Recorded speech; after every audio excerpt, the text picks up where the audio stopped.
Hello friends, Mandar here. I'm back with another video. Are you on H1B and do you fear what would happen if you suddenly lose your job? Well, in this video, I'm going to talk about some of the options that H1B holders have in case they lose their job. Please watch the video until the end as I will be covering some tips that will be useful for you. Don't forget to like and subscribe to my channel if you like this video. That would mean a lot to me. Now without further ado, let's get started.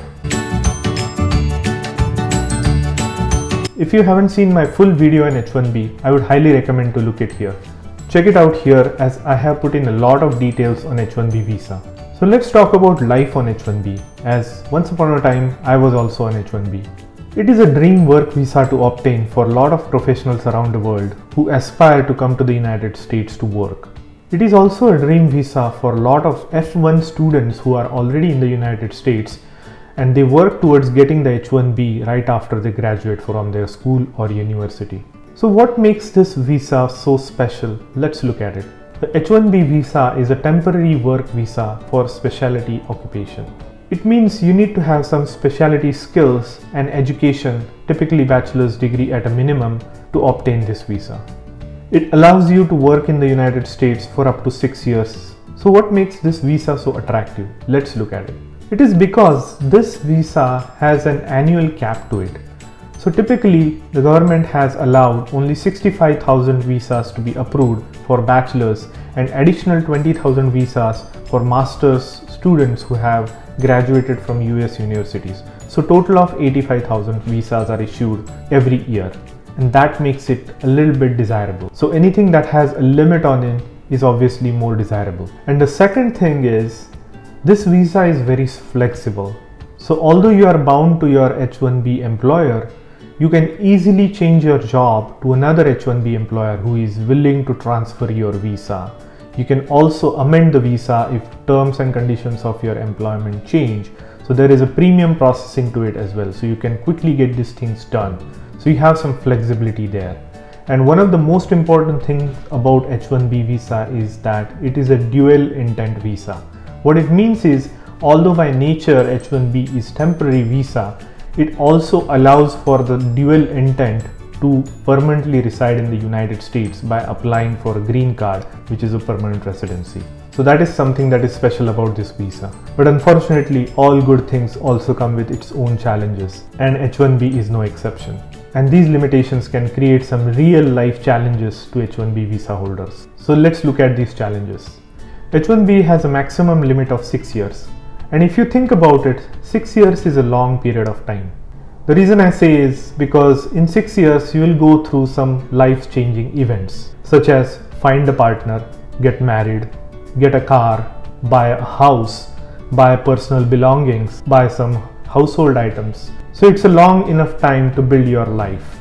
So while you are doing all this, 6 years seems to go by very quickly. And there you are at the end of your 6 years limit, forced to go back to your country. Let's look at another scenario. H1B is bound to your H1B sponsoring employer.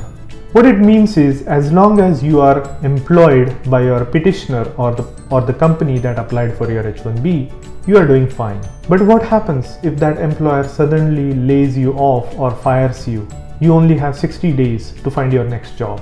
In these 60 days, you'll need to find a job that suits your skills and experience and the one that you really want to do. And that too with an employer who is willing to sponsor your H1B transfer application. And that could be challenging. And in many cases, what happens is 60 days is not enough time. So you end up settling for the job you really don't want to do or not qualified for. So you have to settle for something that you really did not look for. And there is a third scenario, which is the most common one. Almost all H1B holders somehow manage to apply for a green card within the stipulated 6 years of limit. This allows them to extend their H1B status beyond 6 years, which is a good thing. But sometimes when the economy takes a U-turn and employers have to let go some of the people, H1B holders are the first one to take the brunt.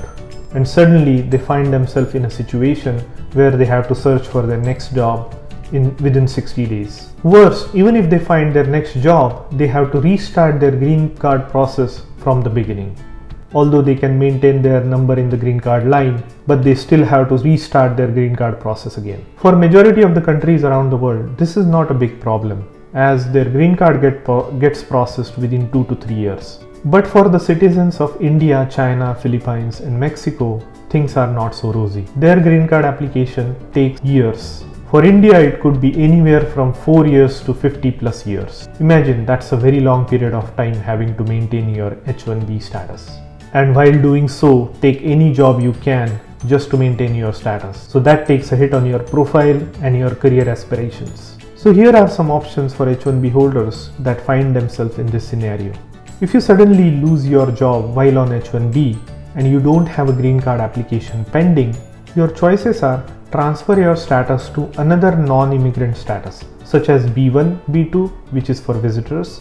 You can also consider going back to school on F1, or you could also consider applying for a Canadian permanent residency. If you have your green card petition in progress and you have your third stage, that is I-485 in process, you are eligible for a green card EAD that allows you to stay beyond the H1B expiry, because you will still be in the status on pending 485.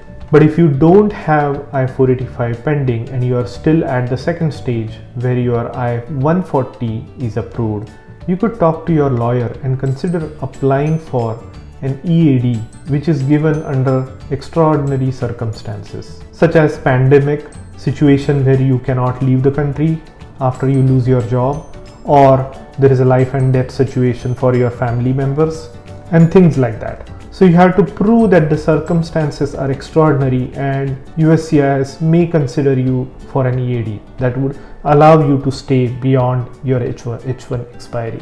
Remember, US is a great country, but if you keep your options open, you have a neighboring country called Canada, which is welcoming immigrants. Their PR process, the permanent residency process, is very streamlined. I have made a series of videos on Canadian permanent residency options, and you can check them here. Okay friends, that's all I wanted to say in this video.